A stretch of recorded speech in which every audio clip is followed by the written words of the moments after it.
Okay, one of the things that I've learned in my carp fishing, as I've been fishing for Carp Team Scotland, is how and when to use solubles. They've not been on the market that long, but they're a really great addition to your bait.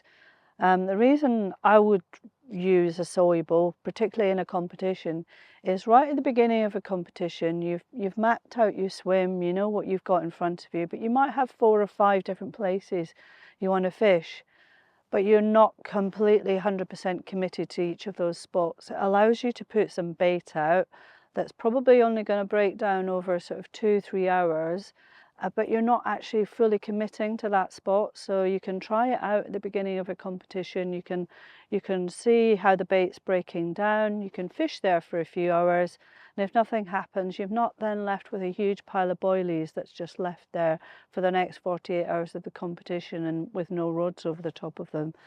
The other thing I like to do coming into winter is thinking about the choices of the solubles and also the combinations that you might want to use. So as we go into winter, carp are looking for things that are more digestible, probably slightly sweeter flavours I've found.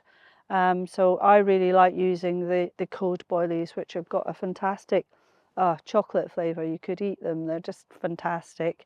And combining those with something like cream kajauser, combination of cream and chocolate, it's got to be like your favourite ice cream or your cookie dough. Ice cream is my favourite, and it's just a fantastic combination. So just thinking about your flavours, you wouldn't put fish with chocolate. It would just be bizarre, just be really weird. And by chopping these up in this time of year as well, you can actually get a much quicker breakdown, and you can end up with a really nice pile, almost of a ground bait with a really nice cloudy finish to it.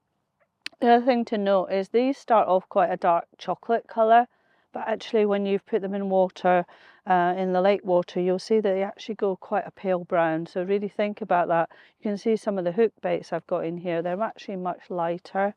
So you're trying to allow those to blend in with your boilies. So have a good look, test some in a bucket like I've done here.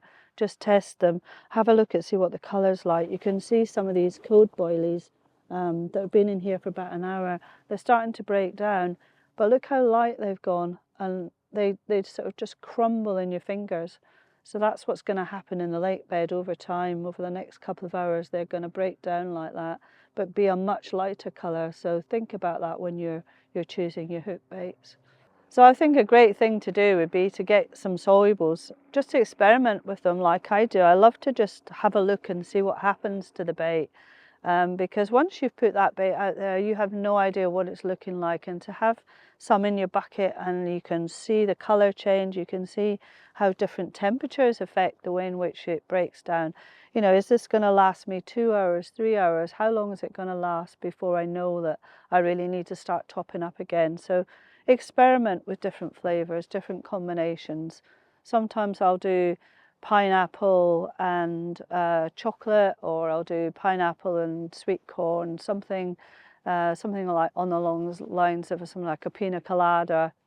You know, just think about the flavors that come together in life naturally, and actually think about trying to put those into the lake bed.